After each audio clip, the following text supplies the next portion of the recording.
sesuai dengan keputusan musyawarah rapat IPARI Kota Batam, maka ditetapkan Bapak Haji Syukri Ilyas SAG MA sebagai Ketua IPARI Kota Batam periode 2024-2028.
Salam sehat untuk kita semua.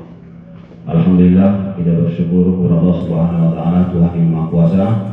Pada pagi hari yang berbahagia ini, Allah berikan kita kesempatan hadir bersama-sama di aula kantor Kementerian Agama Kota Batam dalam rangkaian beberapa kegiatan yang nantinya akan kita laksanakan bersama. Salawat dan salam tak usah-usahnya kejadian kepada kita Rasulullah Sallallahu Alaihi Wasallam. Allahumma sholli ala sayyidina Muhammad wa ala ali sayyidina Muhammad. Kita berdoa semoga syafaat barakahnya tercurah kepada kita umatnya, amin ya rabbal alamin. Yang terhormat Bapak Kepala Kantor Kementerian Agama Kota Batam, Pak Dr. Haji Zulkarnain SAGMH, pagi hari ini dengan seraya berserah diri kepada Allah Tuhan yang Maha Kuasa, kita buka dengan sama-sama berdoa sesuai dengan agama dan keyakinan kita masing-masing. Yang beragama Islam, kita awali acara ini dengan membacakan Ummul Quran Al-Hazini Al-Fatihah. PNS dan non-PNS seluruh agama yang ada. Oleh karena itu, acara selanjutnya kita dengarkan sambutan dari Ketua Yayasan Ketahanan Keluarga dan Perlindungan Anak kepada Bapak Usman Hashim, waktu tepat di Posyandu. Dengan mengatakan Pak Zulkarnain, pada yang terhormat seluruh jajaran pimpinan pejabat kantor Kementerian Agama Pulau Batam, para tokoh, para penyuluh, para kuat yang hadir pada hari ini, tidak lupa kepada seluruh jajaran pengurus yayasan KKPA yang hadir pada hari ini, terkhusus Bapak Jayadi yang sebetulnya lagi sakit Pak. Beliau ini Pak Teguh Jayadi, tapi luar biasa karena semangatnya untuk mendukung program ini beliau hadir. Terima kasih Pak Jayadi. Assalamualaikum warahmatullahi wabarakatuh. Waktu itu kami berinisiatif ya bersama tokoh-tokoh bertemu dengan Bapak Kepala Pak Zulkarnain, Ketua MUI juga kami datangi satu-satu, termasuk Kepala Pengadilan Agama. Karena situasi ini kalau dibiarkan, maka kita berhadapan dengan situasi generasi muda kita yang rapuh. Kalau kita biarkan ini sangat bahaya, apalagi di zaman modern seperti ini yang begitu mudahnya akses ke bermacam-macam hal negatif termasuk narkotika segala macam. Ini harus ada bentuk perhatian kita, walaupun belum sampai ke perlindungan, tapi minimal ada upaya kita untuk memperhatikan masalah ini. Karena itulah kami waktu itu berunding, kemudian kita membentuk FGD. Kita rapat besar waktu itu di hotel di Asrama Haji ya pusat informasi haji, dan dari sana disimpulkan bahwa kita perlu membentuk yayasan sebagai wadah. Maka kami membentuk wadah ini, yayasan, dengan konsep yang sampai saat ini kita mandiri.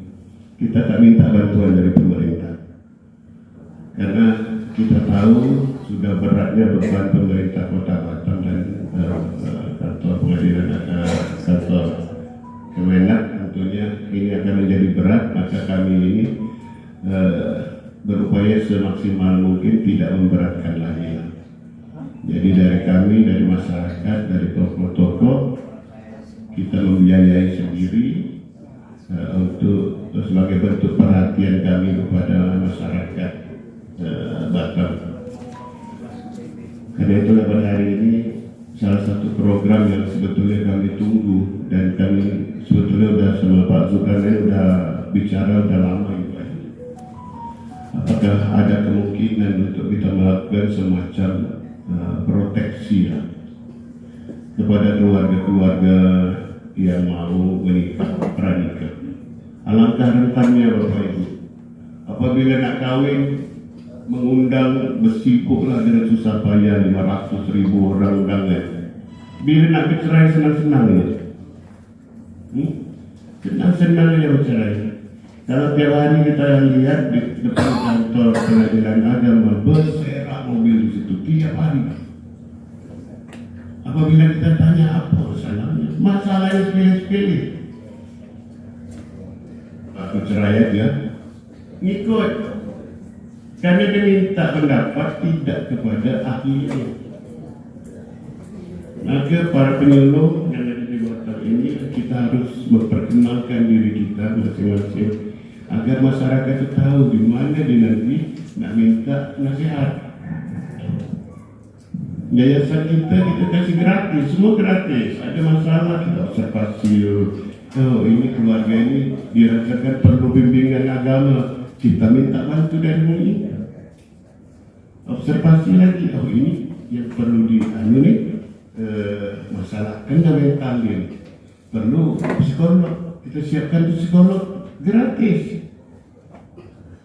Ada anak-anak juga yang tak mau sekolah karena dibully di sekolah, banyak anak-anak. Kita kasih program terapi, selesai sampai di mau sekolah. Ternyata bukan anak dia masalah, kedua orang tuanya yang masalah, menyebabkan anak tak mau sekolah. Ini kan ahlinya yang tahu, kita pengurus tak tahu.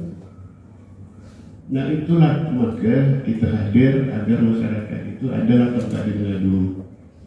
Dan terima kasih banyak Pak, dengan hadirnya kita hari ini terlaksana niat kita yang sudah kita bicarakan lama. Mudah-mudahan MOU ini menjadi landasan kita berpacu lebih laju. Dari kami itu saja. Assalamualaikum warahmatullahi wabarakatuh. Alhamdulillah, syukur kita pada Allah Subhanahu Wa Taala, Tuhan yang Maha Kuasa. Pada pagi hari ini kita diberikan kesehatan dan kesempatan dapat bersama-sama hadir di ruangan ini, dan mudah-mudahan kehadiran kita akan mendapatkan manfaat yang besar untuk umat dan masyarakat. Salam dan salam kepada Nabi kita Muhammad Sallallahu Alaihi Wasallam. Allahumma sholli ala Sayyidina Muhammad wa ala ali Sayyidina Muhammad. Bapak Ibu sekalian yang berbahagia, memang untuk bicara tentang ketahanan keluarga ini luar biasa di Batam. Jadi apa yang dijelaskan oleh Bangda saya Pak Osman, memang realnya begitu, kejadiannya seperti itu. Silakan Pak Pras, ini dari penyelenggara Katolik. Sini Pak. Sini, awak duduk kan. Ya, jadi memang harus ada upaya yang real kita lakukan. Maka kita menggandeng semua praktisi-praktisi yang punya kepedulian terhadap keluarga di Kota Batam ini. Dan salah satunya hari ini kita akan menandatangani kerjasama dengan Yayasan Ketahanan Keluarga dan Perlindungan Anak YKKPA ya Kota Batam tentang bimbingan perkawinan. Nah ini bimbingan perkawinan ini kita ada yang namanya bimbingan catik, ada yang namanya brun, ada namanya brus, ya. Ini program di Bimas, Pak. Yang program itu alhamdulillah memang tidak didukung oleh dana yang memadai. Tidak didukung. Makanya kita perlu menggandeng dan bekerja sama ya dengan praktisi-praktisi yayasan yang punya kepedulian terhadap ketahanan keluarga. Salah satu kewajiban adalah bimbingan calon pengantin atau cantin. Bimbing calon pengantin ini itu hukumnya wajib. Kenapa saya katakan wajib? Karena memang mereka akan melangkah berumah tangga harus memiliki bekal. Semua agama saya kira begitu, dia boleh sekalian.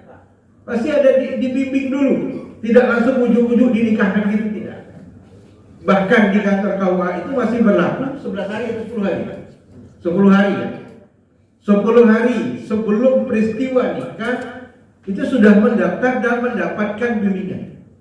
Inilah kesempatan kita untuk memberikan bimbingan kepada calon-calon pengantin baru atau rumah tangga yang baru, supaya mereka memahami benar esensi dari berumah tangga itu. Bahwa rumah tangga itu bukan ecek-ecek, rumah tangga itu ibadah. Itu perintah agama. Orang berumah tangga itu perintah agama. Itu yang perlu kita bekali. Nah, selain dari itu juga harus memahami hukum yang ada. Maka salah satunya melalui yayasan ini, Bapak Ibu sekalian, nanti akan dihadirkan pembimbing atau narasumber juga dari praktisi hukum ya Pak ya. Saya juga memahami yang namanya KDRT. Jangan rasa salah main pukul aja. Nah, KDRT sekarang tuh balik Bang Rahman. Bukan laki mukul bini juga paling mukul laki. Ya kan? Betul. Jadi berani-berani istri sekarang. Jadi kata kawan, bukannya kita nih golongan laki-laki takut istri, tapi istri itu tak takut dengan kita. Masalahnya itu, ya kan itu. Nah, belum kita marah satu patah kata, dia 20 patah kata loh. Nah, ini perlu pendekatan khusus dan perlu dibimbing.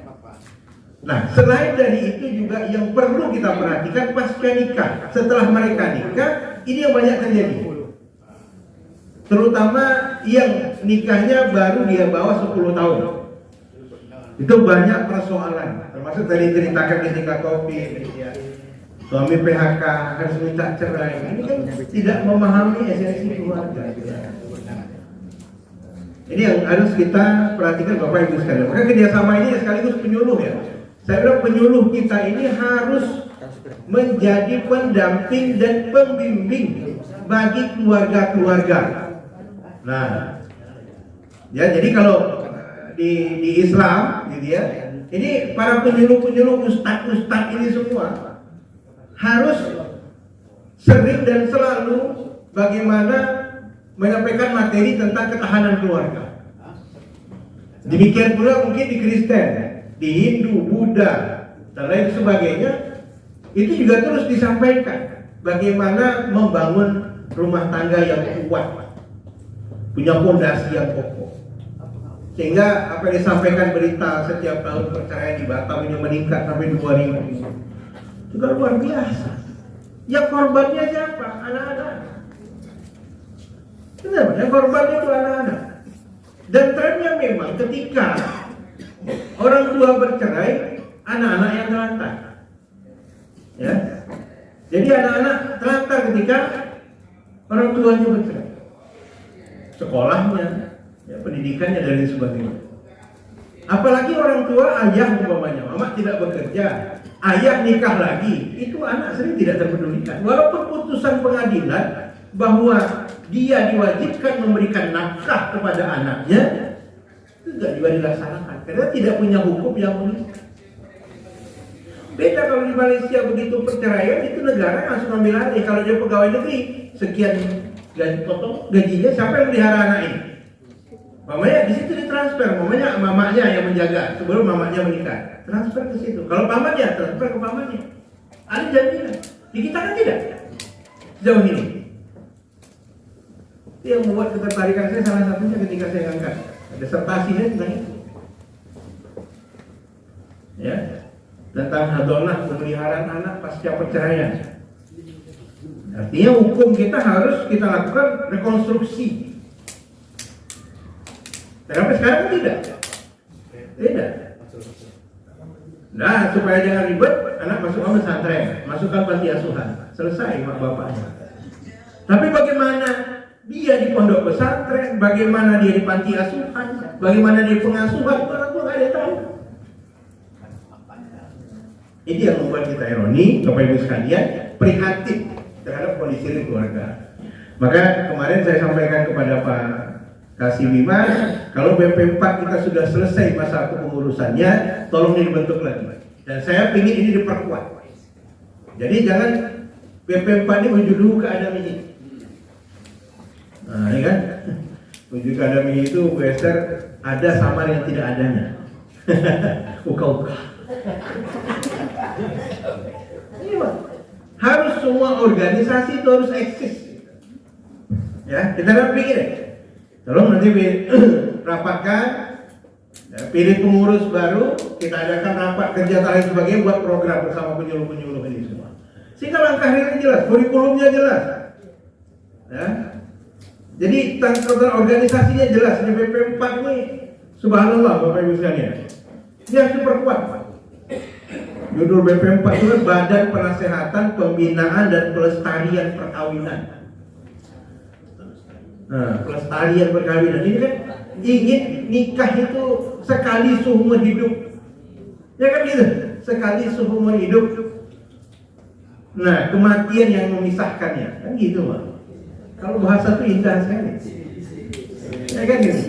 Kalau bahasa itu indah sekali, ya kan, hanya kematian memisahkan kita, itu indah kan bahasanya. Tapi, ya sumpah begitu Bu Esther, begitu.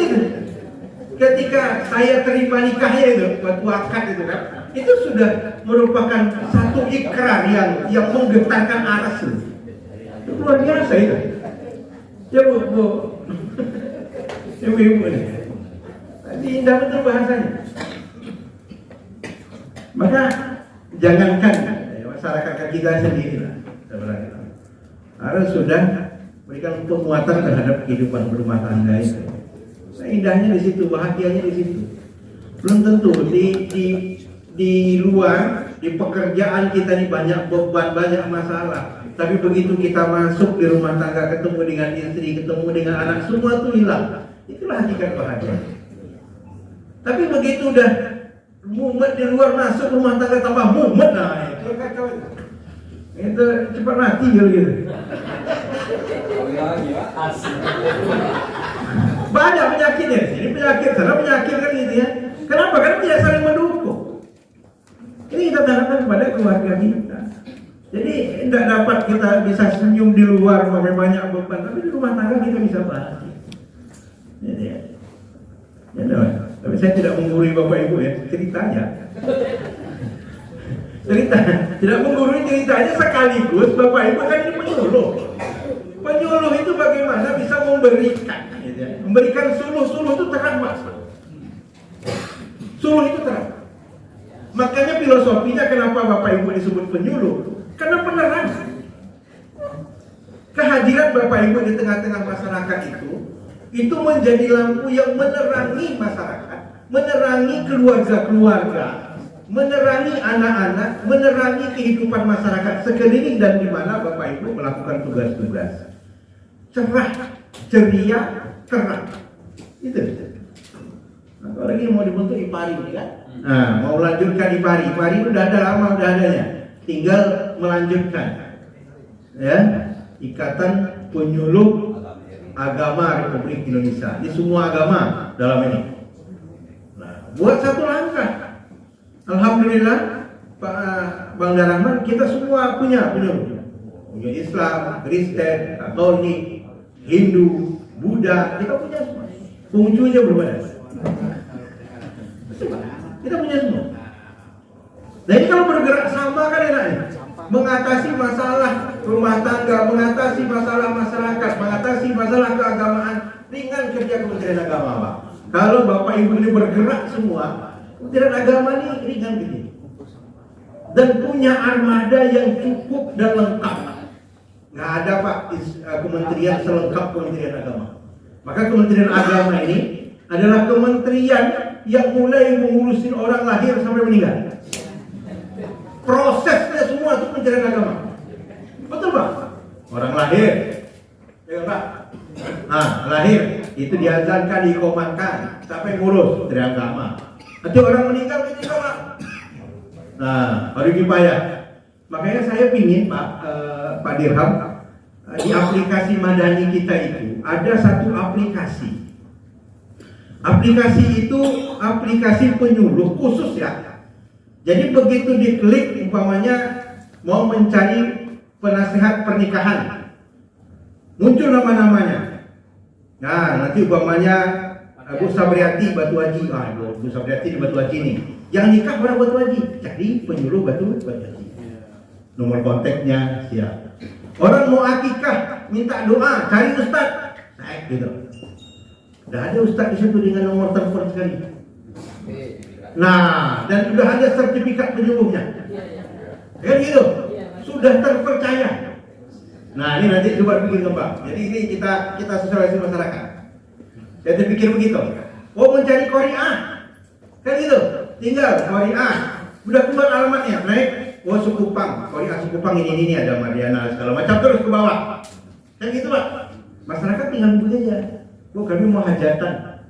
Bahkan nanti yang mimpin tahlil pun ustaznya ada di sini. Kan masyarakat kita umpamanya ada yang meninggal, mau mimpin tahlil nggak ada orang. Mana mau cari ustaz? Oh, dia buka aplikasi Madani Kemenak, cari penyuluh, cari pembimbing tahlil, keluar ustaznya, selek. Ustaz. Ya kan itu. Ustaz Bima Sakti di Sukupang. Kan gitu ya. Nah, ada siapa lagi? Kan ada Ustaz Kiai Lukman Hakim di Bengkong. Nah, ketika mau tahlil Bengkong, ada Pak Kiai sini. Kita nggak punya nomor HP di sini ada, tinggal telepon. Bisa Pak Kiai? Kata Pak Kiai, waduh jadwal saya padat. Bisa saya kirim asisten ya? Namanya ini alamat apa, nomor teleponnya ini. Silakan komunikasi. Kan gitu. Mau akikahan orang minta doa, cari dari aplikasi Madani. Oh, saya mau pingin ada yang mimpin sholawatan dan barzanzi. Kebetulan anak saya mau nikah, gitu kan? Mau khatam Quran. Tinggal klik di situ. Oh, ada grupnya. Wah, ada Pak Bima Sakti di sini. Punya grup barzanzi. Tinggal. Saya terasumsi ini di apa ya? Teman-teman mikir tadi malam nih apa aplikasinya untuk teman-teman ini. Nanti coba kita rakit itu. Semua penyuluh masuk di situ. Ya, penyuluh Islam, Kristen, Hindu, Buddha dan semuanya masuk di situ. Jadi ketika mau penyuluh mendampingi kan gitu. Nah, ini ada di Kristen mau cari penyuluh agama Kristen mau membantu di sekolah minggu, tinggal diklik keluar namanya, tinggal ditelepon. Dan saya terpikir buat aplikasi begitu. Ini kan mendekatkan kepada masyarakat. Dan masyarakat sekarang megang gadget semua. Kita suruh, sudahlah Bapak Ibu kalau mau urusan agama di Batam, silakan, gitu kan, download aplikasi Madani melalui Play Store. Situ ada menunya semua. Oh, udah tahu. Mau berangkat haji ada Pak? Saya tahu berapa sih, gak usah nanya. Buka aja di situ, tinggal dia masuk nomor porsi, nanti keluar terus. Berangkatnya tahun berapa? Ketahuan Pak. Semua ada bisa. Nah, bahkan kemarin saya ingin masukkan satu buku, gitu ya, satu buku untuk buku ngaji, Pak, belajar ngaji. Itu dia bisa pakai barcode. Kamu ini bacanya nggak ngerti, ini bacanya apa? Dia dikasihkan barcode, dia baca sendiri, Pak. Tinggal dengar aja. Ini banyak ide, ini tinggal Pak kasih aja. Gimana kita? Tapi saya kira ini sesuatu hal yang memang harus kita lakukan. Karena tren masyarakat hari ini, Bapak Ibu sekalian. Mau cari ustaz untuk mau balik umpamanya ada di PMB, gitu kan? Nah, di aplikasi kita juga ada untuk cari khatib, penceramah umpamanya untuk hari besar Islam ada sih. Jadi memudahkan masyarakat. Jadi khusus nanti ada penyelenggara jenazah kecamatan Sukupang ini orangnya, kecamatan Batu Haji ini orangnya, kecamatan ini orangnya. Ketika orang Batu Haji meninggal tak perlu nelpon orang Sukupang. Di Batu Haji itu sudah ada penyelenggara jenazah. Oh, khusus ibu-ibu ini, bapak-bapak ini ada semua lengkap. Ya, jadi itu yang ingin saya stressing ya bagi penyuluh khusus di IPARI ini. Tolong nanti dipikirkan itu. Nanti kalau bahan bakunya selesai, Bapak Ibu sekalian serahkan ke prakom kita, ya Pak Soki, dia yang akan nyeting ini masuk di dalam aplikasi Madani kita. Dan aplikasi Madani terus kita update, Pak, itu kita lengkapi, ya. Dan alhamdulillah hari ini sudah mulai lengkap beberapa hal termasuk data masjid. Ini data rumah ibadah yang bisa masuk semua, jadi tinggal ngecek aja Pak. Jadi sekarang makanya kalau pemerintah kota ingin ngasih bantuan masjid, nggak pernah nanya saya Pak. Dia buka situsnya tengok. Karena data SIMAS itu, sistem manajemen masjid itu, begitu dia cek umumnya kecamatan Batu Ampar, itu keluar Pak masjid nama Batu Ampar, tinggal diklik masjid Al-Taubah umpamanya. Keluar nanti masjid Al-Taubah yang mana dia tuju, udah ada titik koordinatnya, udah ada gambar masjidnya. Gitu. Jelas Pak. Kondisi masjid seperti apa? Sudah ada. Yang mudah hilang. Maka untuk itu nanti BP4 ya sama di IPARI ya untuk terus kerjasama Bapak Ibu sekalian. Nah ini yang barangkali perlu saya stresi pada pagi hari ini supaya kerja kita di masyarakat ini memiliki kekuatan. Nah selanjutnya juga kita ini Bapak Ibu penyuluh saya sekaligus sampaikan akan ada kerjasama dengan BI untuk sosialisasi halal. Halal ini alhamdulillah untuk sertifikat halal diperpanjang Pak Rahman. Seharusnya bulan Oktober ini selesai. Bulan Oktober ini selesai untuk yang gratis, sertifikat gratis. Yang sertifikat itu sudah selesai seharusnya. Tapi oleh pemerintah diperpanjang 2 tahun sampai 2026. Ini kesempatan. Ya, ini kesempatan. Tolong sosialisasikan terus kepada masyarakat kita untuk mengurus sertifikat halal. Karena begitu nanti 2026 ada makanan, minuman yang tidak punya sertifikat halal bisa pidana. Betul Pak? Nah, dan sertifikat halal itu harus yang resmi dari Kementerian Agama dan MUI. Yang jelas Pak. Tidak ada lembaga lain yang mengeluarkan itu. Nah kita nanti dalam bulan depan kita mulai tadi ya, bulan ini sudah kita mulai untuk sosialisasi ya ke masjid-masjid setiap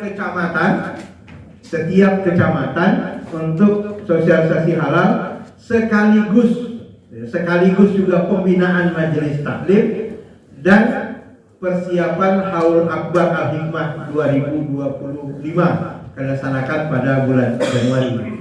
Jadi kita 3 rangkai acara itu nantinya setiap turun di kecamatan-kecamatan kita rangkai. Nah, ini kerjasama kita dengan BI karena sekarang pemerintah concern tentang sertifikat halal, terutama usaha-usaha UKM, usaha kecil menengah itu kita himbau terus mereka untuk mengurus sertifikat halal. Dan itu tidak sulit Bapak Ibu sekalian. Kita punya pendamping, ya penyuluh kita ini termasuk pendamping halal. Yang memegang rekor pendamping halal Pak ini Pak Faridon. Ya itu dia. Ya ini Pak Faridon ini suhu pendamping halal Pak. Jadi alhamdulillah pemerintah berikan apresiasi sama beliau ini udah bisa daftar haji dan umroh. Ya kan? Ya Pak ya. Karena penyuluh ini kalau tekun aja Pak untuk mendatai UKM itu, mendamping mereka untuk mendapatkan sertifikat halal itu per sertifikat masih 150 ya? Masih. Nah, 150.000 Pak. Hanya ngurusin masuk upload aja situ. Nanti buat pendampingnya Pak Faridon. Ribuan ya. Kalikan aja Pak. Kalau 1 bulan dapat 500, berapa duit Pak? Nah, kalikannya banyak duitnya. Iya. 150.000 Pak per sertifikat. Gak usah Pak sampai 500 lah 1 bulan. 20 aja Pak. Hah? Udah berapa juta nih? Kan? Itu apresiasi dari pemerintah Pak. Kan ya ribuan udah. Udah daftar haji udah umroh ya Pak. Ya pun. Ya tekun gitu. Tekun, didatangi, diajak dibantu Pak. Oh kami belum ada ini. Dibantu mereka. Dan pemerintah tidak tinggal diam. Tetap memberikan apresiasi. Tetap honor insentif Pak. Nah, Jadi tapi yang jelas itu dulu punya sertifikat Pak sebagai pendamping, itu sudah ada pendidikannya.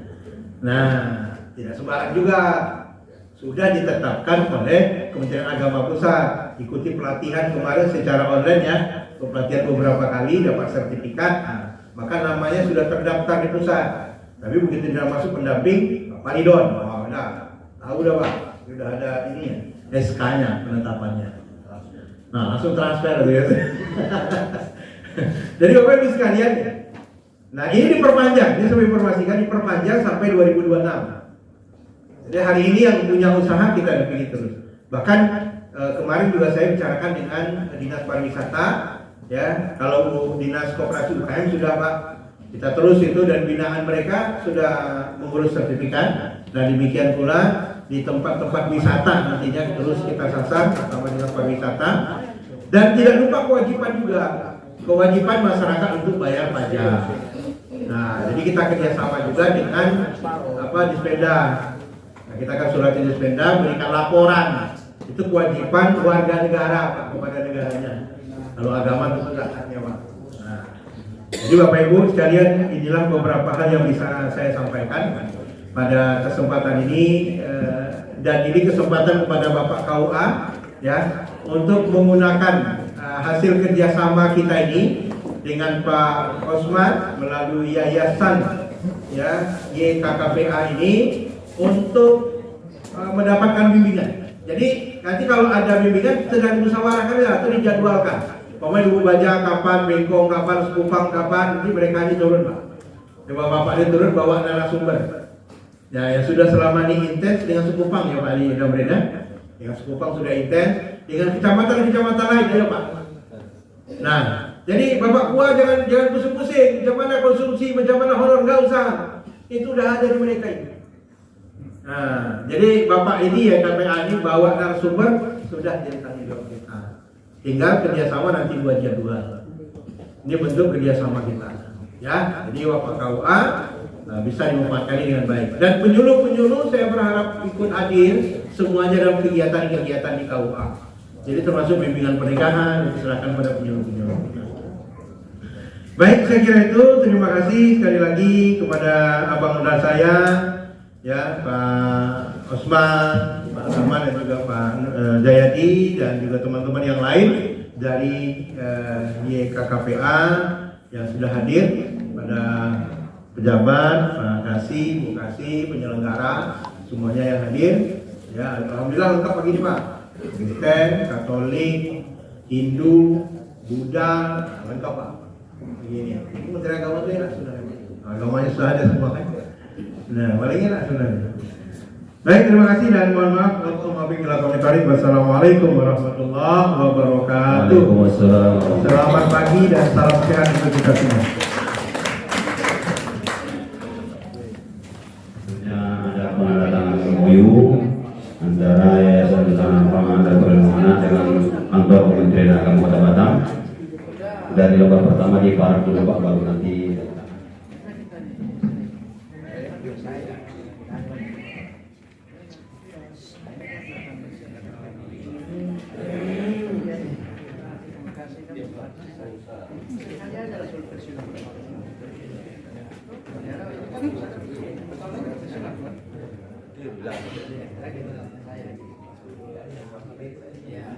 Boleh salaman Pak, serah terima. Siap.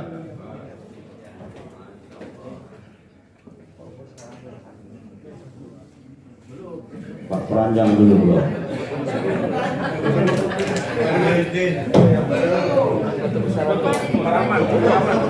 Kasih penyelenggara dan seluruh penyuluh kita tetap bertahan sini. Boleh.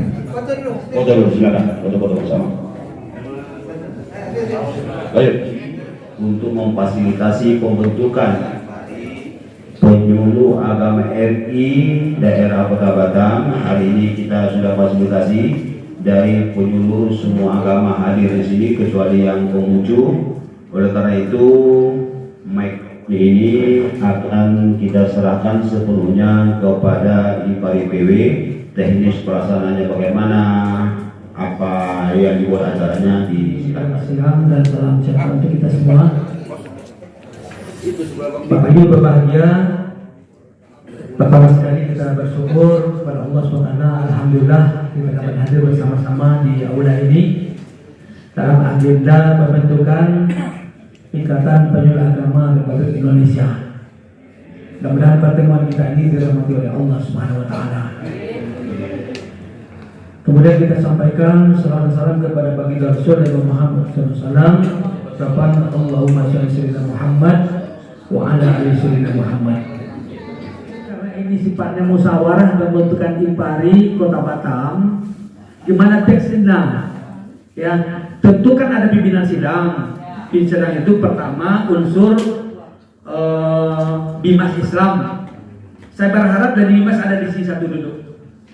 Lesden di sini silakan duduk di depan satu. Unsur Bimas Islam, kemudian unsur IPARI Kepri, kemudian Pokjalu Kota Batam. Atau ambil alih Mario silakan.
Sesuai dengan keputusan musyawarah rapat IPARI Kota Batam, maka ditetapkan Bapak Haji Syukuri Ilyas SAG MA sebagai Ketua IPARI Kota Batam periode 2024-2028. Terima kasih.